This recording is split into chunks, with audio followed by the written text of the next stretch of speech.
মোৰ ল'ৰা বুটৰ দিনাখন 9 তাৰিখে সন্ধিয়াৰ পিছত ঘৰৰ পৰা ওলাই গৈছে, এতিয়ালৈ কোনো খবৰ বাৰ্তা পোৱা নাই।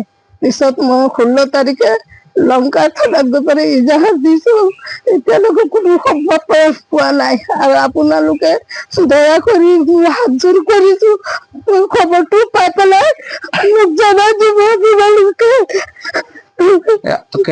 যোৱা 9 তাৰিখত মানে আপোনালোকৰ ল'ৰা ঘৰৰ পৰা ওলাই গৈছে। আজি যোৱা 16 তাৰিখে আপোনালোকে লংকা থানাত এজাহাৰ দাখিল দিছো।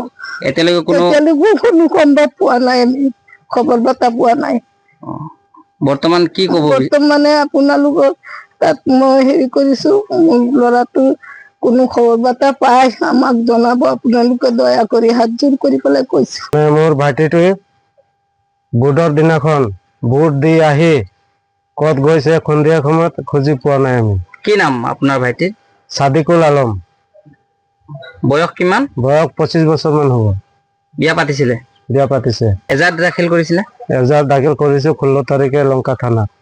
আমি ৰাইজক এইটোৱে কম, যদি কোনোবা পায়, লগ পায়, মোৰ মোবাইল নম্বৰটো কৈ দিম, 9101076451। এইটো নম্বৰত ফোন কৰিলে পাব। যিকোনো খবৰৰ বাবে যোগাযোগ কৰক আমাৰ এই নম্বৰত 9181 307 221।